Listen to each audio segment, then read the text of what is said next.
محمد کی لگی ہے انجمن سالانہ سالانہ، یہاں تشریف لائے ہیں سبھی یہ مفتی مولانا، یہاں تشریف لائے ہیں سبھی مولانا مولانا۔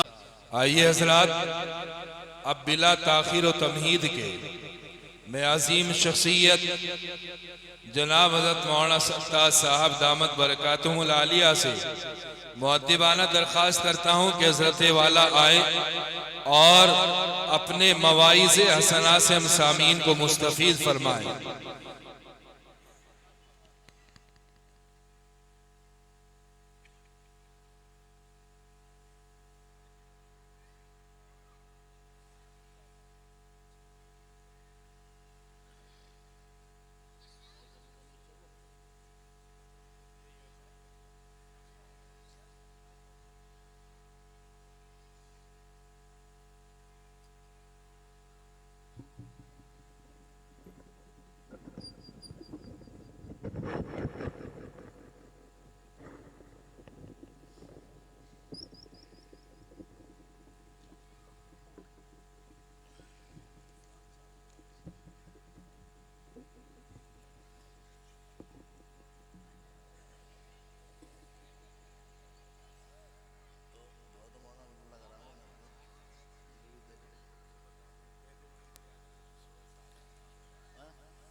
بسم اللہ الرحمن الرحیم،